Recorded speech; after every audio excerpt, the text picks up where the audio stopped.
ಆಪ್ತರ ನಡುವೆ ಇದೀಗ ಜಂಗೀ ಕುಸ್ತಿ ಜೋರಾಗಿ ನಡೀತಾ ಇದೆ. ವಿಜಯೇಂದ್ರ ಕಲೆಕ್ಷನ್ ಕಿಂಗ್ ಅನ್ನುವಂತಹ ಡಿಕೆ ಶಿವಕುಮಾರ್ ಅವರ ಹೇಳಿಕೆಗೆ ವಿಜಯೇಂದ್ರ ಕೂಡ ಕೌಂಟರ್ ಕೊಟ್ಟಿದ್ದಾರೆ.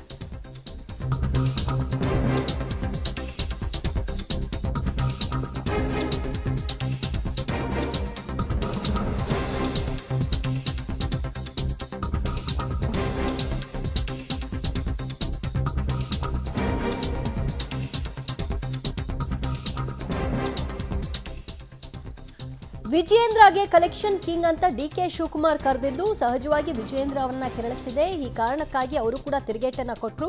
ಡಿಕೆಶಿಗೆ ಇರುವ ಅಧಿಕಾರದ ಮದ ಹೀಗೆಲ್ಲ ಮಾತನಾಡಿಸ್ತಾ ಇದೆ. ಡಿಕೆಶಿ ಭ್ರಷ್ಟಾಚಾರದ ಪಿತಾಮಹ ಅಂತ ತಮ್ಮ ಪಕ್ಷದವರೇ ಹೇಳ್ತಾರೆ. ಡಿಕೆಶಿ ಯಾವ ಪುರುಷಾರ್ಥಕ್ಕೆ ಹೀಗೆಲ್ಲ ಮಾತಾಡ್ತಾ ಇದ್ದಾರೆ ಎನ್ನುವಂಥ ಪ್ರಶ್ನೆಯನ್ನು ಎತ್ತಿದ್ದಾರೆ ವಿಜಯೇಂದ್ರ. ಯಾರಿಗೋ ಬೆದರಿಕೆ ಹಾಕುವಂತೆ ನನಗೆ ಹಾಕೋಕೆ ಬರಬೇಡಿ ಅಂತ ಕೂಡ ತಾಕೀತು ಮಾಡಿದ್ದಾರೆ. ನಾನು ಕೂಡ ಇರಿಗೇಷನ್ ಸಂಬಂಧಪಟ್ಟಂತೆ ಕೆಲವು ವಿಚಾರಗಳನ್ನು UKP, ಮಾದಾಯಿ ಮತ್ತು ಬೇರೆ ಎಲ್ಲ ವಿಚಾರಗಳ ಬಗ್ಗೆ ಕೂಡ ನಾನು ಕೂಡ ಅವಕಾಶ ಸಿಕ್ಕದೆ ಉತ್ತರವನ್ನು ಕೊಡ್ತೇನೆ. ಭಾಳ ಸಮಾಧಾನಕರವಾಗಿ ನಡೆದಿದೆ. ರೈತರಿಗೆಲ್ಲ ಅನುಕೂಲ ಆಗಿದೆ. ಕಬ್ಬಿನ ಬೆಲೆ, ಮೆಕ್ಕೆಜೋಳದ ಬೆಲೆ ಇವೆಲ್ಲ ಕೇಸ್ಗಳನ್ನೆಲ್ಲ ಬಗೆಹರಿಸಿದ್ದೇವೆ.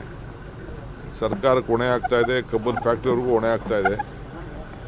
ಅದು ರೈತ ಹಿತದೃಷ್ಟಿಯಿಂದ ಕಾಪಾಡಿದ್ದೀವಿ. ಇದನ್ನೆಲ್ಲ ರೈತರು ಗಮನದಲ್ಲಿ ಇಟ್ಕೊಳ್ಬೇಕು. ಈ ಥರ ಸರ್ಕಾರ ಯಾವ ರೀತಿ ಜನಪರವಾಗಿ ಇವತ್ತು ನಿಂತ್ಕೊಂಡಿದೆ ಅನ್ನೋದು ಎಲ್ಲ ರೈತರು ಇದನ್ನು ಗಮನದಲ್ಲಿ ಇಟ್ಕೊಳ್ಬೇಕು ಅಂತ ಪ್ರಾರ್ಥನೆ ಮಾಡ್ತೀನಿ. ಸರ್, ರಾಜ್ಯದ ಖಜಾನೆ ಖಾಲಿ ಮಾಡಿಬಿಟ್ಟು ಹೈಕಮಾಂಡ್ನ ತೃಪ್ತಿಪಡಿಸಿದ್ದಾರೆ ಅಂತ ವಿಜಯೇಂದ್ರ ಅವರು ಇವತ್ತು ಕರಪ್ಷನ್ ಕುರಿತು ಅಂತ ಹೇಳಿದ್ದಾರೆ. ನೋಡಪ್ಪ, ಇನ್ನು ವಿಜಯೇಂದ್ರಗೆ ಅನುಭವ ಇಲ್ಲ. ಖಜಾನೆ ಯಾವ ಖಜಾನೆ ಖಾಲಿಯಾಗಿದೆ? ಯಾವ ಖಜಾನೆ ಖಾಲಿಯಾಗಿದೆ? ಹೇಳಬೇಕು. ಬಾ ಅಸೆಂಬ್ಲಿಲಿ ಮಾತಾಡೋಕ್ಕೆ ಹೇಳಿ. ಎಲ್ಲ ತಪ್ಪಿಸ್ಕೊಂಡೆಲ್ಲ ಹೋಗಿ ಎಲ್ಲ ಇರೋದಲ್ಲ. ಬಂದಿಲ್ಲಿ ಮಾತಾಡಲಿ ಅಸೆಂಬ್ಲಿಲಿ. ಅದು ಯಾವ ಖಜಾನೆ, ಯಾವ ಕಲೆಕ್ಷನ್ನು, ಅವ್ರ ಕಲೆಕ್ಷನ್ನು, ಅವ್ರ ಅಕೌಂಟ್ಗಳು, ಅವ್ರ ಟ್ರಾನ್ಸ್ಫರ್ಗಳೆಲ್ಲ ಬಿಸ್ಬೇಕಾ? ಬಂದು ಅಸೆಂಬ್ಲಿಲಿ ಮಾತಾಡೋಕ್ಕೆ ಹೇಳಿ. ಮಾತಾಡ್ತೀವಿ. ನನಗೂ ಗೊತ್ತಿದೆ ಏನೇನು ಮಾತಾಡಬೇಕು ಅಂತ. ಒಬ್ಬ ಮಾತಾಡ್ಬೇಕಾದ್ರೆ ಭಾಳ ಹಿತಿಮಿತಿಯಿಂದ ಪಕ್ಷದ ಅಧ್ಯಕ್ಷರು ಏನು ಮಾಡ್ಕೊಳ್ಳಿ. DK ಶಿವಕುಮಾರ್ ಅವರು ಮನ ಬಂದಂತೆ ಹೊತ್ತು ಮಾತನಾಡಿದ್ದಾರೆ. ಅಧಿಕಾರದ ಮದ ಹಂಗೆ ಮಾತನಾಡಿಸಿರ್ಬೋದು ಅಂತೇಳಿ ನನ್ನ ಭಾವನೆ. ನಾನು ತಮ್ಮ ಮುಖೇನ ರಾಜ್ಯದ ಉಪಮುಖ್ಯಮಂತ್ರಿ ಕೇಳೋದಕ್ಕೆ ಇಚ್ಛೆಪಡ್ತೇನೆ.